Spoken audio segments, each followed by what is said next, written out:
Nous sommes de retour en direct dans cette édition du 10 octobre 2025 du live de TV Finance, votre émission quotidienne qui s'attache à bien comprendre l'actualité et vous proposer en conséquence, le mieux possible, on l'espère, des stratégies d'investissement ou de trading les plus adaptées à votre profil de risque. Et pour ce faire, eh bien, on s'appuie sur notre réseau d'experts dont fait partie David Furcage, CEO de iWave Capital. Bonjour David. Hello, bonjour. Bonjour David, merci beaucoup d'être avec nous ce matin, David Furcage. Donc vous êtes CEO, président d'iWave Capital avec nous pour nous expliquer comment fonctionnent les marchés. Les marchés actuellement, même si on pourrait parler de dichotomie, les plus caustiques diront de schizophrénie. D'un côté, on a les valeurs refuges qui explosent, de l'autre côté, les actifs risqués également. On va parler actifs refuges, l'or qui a atteint les 4000 $. Une petite respiration actuellement, mais toutes les raisons laissent à croire que la hausse va se poursuivre. David, comment est-ce que vous expliquez cette envolée des cours de l'or? Il a effectivement une appétence pour l'or qui émane déjà des banques centrales, qui sont des forts, pas consommateurs, mais forcément, ils aiment stocker de l'or dans leur bilan, ce qui est gage pour les pays de ces mêmes banques centrales de stabilité et de crédibilité. Pardon.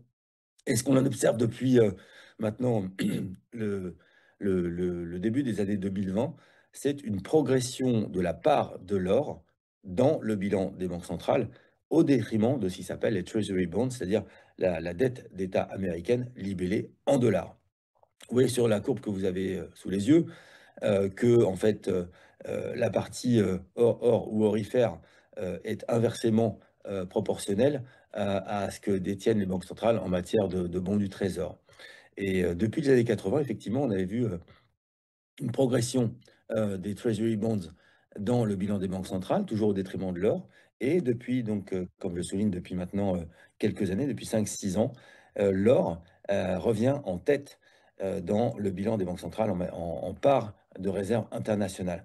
Et donc, cela questionne sur l'appétit des investisseurs internationaux à l'égard de la dette américaine et qui se matérialise justement par cette demande d'or qui semblerait, en tous les cas, dans leur esprit, plus intéressante à conserver dans leur bilan que les bons du trésor eux-mêmes. Alors toute la question est de savoir effectivement si la hausse va se poursuivre. Certains experts estiment qu'effectivement les 5000 $ sont un objectif cohérent. Ceci étant, on le sait bien, cette hausse s'est faite sur quoi? Sur la baisse du dollar. Le dollar qui reprend des couleurs actuellement. Donc peut-être que cette dynamique haussière pourrait être freinée, retardée. En tout cas, on va suivre tout ça avec attention. Il y a un véhicule d'investissement particulièrement intéressant pour les particuliers, ce sont les ETF, les ETF Gold. Est-ce que ça a du sens aujourd'hui selon vous? Oui, bien sûr. Alors, c'est la meilleure manière, je te dirais, de détenir de l'or ou en tout cas de spéculer ou d'anticiper des progressions de l'or. Effectivement, c'est plus facile d'acheter pour un particulier un ETF qui va répliquer l'évolution de la courbe de l'or que d'acheter un contrat futur sur or qui est évidemment plus difficile à gérer en portefeuille. Le graphique que vous avez sous les yeux montre que depuis le début de l'année 2025, les échanges sur l'ETF Gold, qui est le GLD US, le GLD, le ticker est GLD, pardon, eh bien, ont atteint en 2025 des moyennes qui sont plus importantes que ce qui prévalait. Et il y a quelques jours, les échanges ont atteint un niveau quasi record de 12 milliards d'ETF échangés, ce qui est immense par rapport à même d'autres titres, hein. Les Max 7, c'est des niveaux qu'on retrouve également. Mais quand je parle des Max 7, évidemment, les grandes capitalisations américaines technologiques.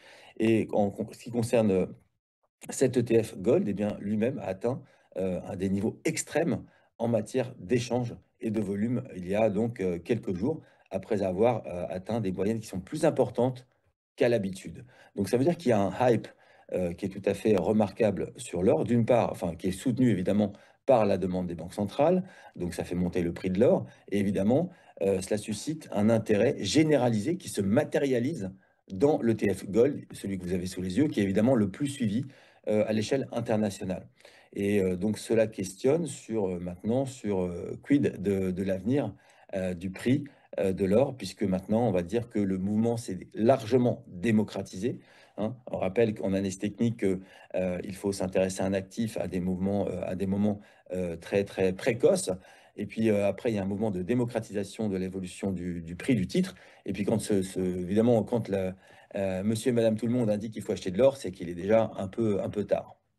Il est déjà temps de sortir. On va passer donc à l'analyse technique graphique des cours de l'or. L'or qui s'accorde actuellement une respiration. Et on comprend tout à fait, hein, après avoir atteint les 4 000 $, seuil symbolique, bah, les prises de bénéfices sont évidemment au rendez-vous. Est-ce que techniquement, graphiquement, on est capable de dire que même si, alors quand on navigue sur des plus hauts historiques, il est évidemment impossible de définir des objectifs empiriques, c'est tout à fait logique.